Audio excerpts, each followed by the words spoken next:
আসসালামু আলাইকুম। ওয়ালাইকুম আসসালাম। আচ্ছা, এই যে আমাদের বাংলাদেশের যে প্রবাসীরা এই মুহূর্তে ইরানে রয়েছে, যে যুদ্ধের যে ভাব দেখা যাচ্ছে, তা আমাদের প্রবাসীদের কি অবস্থা, আপনি কি বলতে চাচ্ছেন? এই ব্যাপারটা সচিব অবশ্যই দেখতে বাংলাদেশের সচিব আলাপ করেছে, ওদেরকে নিরাপত্তায় ফিরিয়ে আনার জন্য বহু যোগাযোগ চলতেছে। অতি শিগগিরই ওরা নিরাপত্তায় বাংলাদেশে পৌঁছে যাবে, এটাই আমার প্রত্যাশা। তারপরে আর ইরানের যুদ্ধ হচ্ছে মারাত্মক যুদ্ধ। ইরানের মানুষ জীবন দেবে কিন্তু মাথা নত করবে না। আর ইরানের প্রেসিডেন্টকে মারার জন্য যারা হুমকি দিয়েছে, এ তো মিডিয়ার খবরে আপনারা দেখতে পাচ্ছেন, কিন্তু তারপরেও সে মাথা নত করেনি।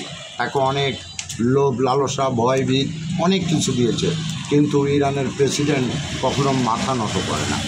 আর এমনই লোক ইরানের প্রতিটা মানুষই যে জীবন দিয়ে দেবে কিন্তু মাথা নত করবে না। আচ্ছা, আমাদের এখন শোনেন, এখন ঘটনা হলো কি, আমাদের যে বাংলাদেশি যে ভাইরা রয়েছে ইরানে, এরা কি আসলে যুদ্ধের মধ্যে কি আসলে দেশে বেঁচে ফিরে আসতে পারবে? এখন সেটা আল্লাহর হাতে সব কিছু। আল্লাহ যদি চাই তাহলে তাদেরকে ভালোভাবে বাংলাদেশে ফেরত আনা যাবে, আর যদি আল্লাহ না চাই দেখা গেল ওই দেশেও শহীদ হয়ে যেতে পারে। আচ্ছা, বলা যায় না। আচ্ছা, মৃত্যুর কথা কেউ বলতে জি জি পারে জি না। জি আচ্ছা, এই যে যে মুসলমান যে দেশগুলো আছে, ইরানের সঙ্গে কি সব এক হবে? ইরানের সঙ্গে এখন এক হচ্ছে না। এখন একটা কথা আপনি তো জানেন, যার জোর বেশি তার পক্ষ বেশি, যার জোর নেই তার দিকে লোক যেতে চায় না। এখন ইরান একাই 100, সে তো যুদ্ধ অটোমেটিক বাদিয়ে পড়েছে, তারপরে সে যুদ্ধ চালিয়ে যাচ্ছে।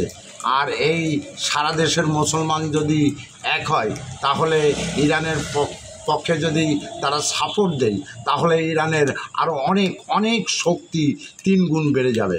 এখন মেন হচ্ছে গিয়ে সবাই ভাই, যেদিকে জোর সেই দিকে লোক। আচ্ছা, শেষমেশ কথা হলো কি, আপনি কি যুদ্ধ চালাতে চাচ্ছেন না বন্ধ করতে চাচ্ছেন? যুদ্ধ চালানো কারোর পক্ষেই উচিত নয়। তাহলে কী হবে, শুধু ইরান না সারা বিশ্বে ক্ষতিগ্রস্ত হয়।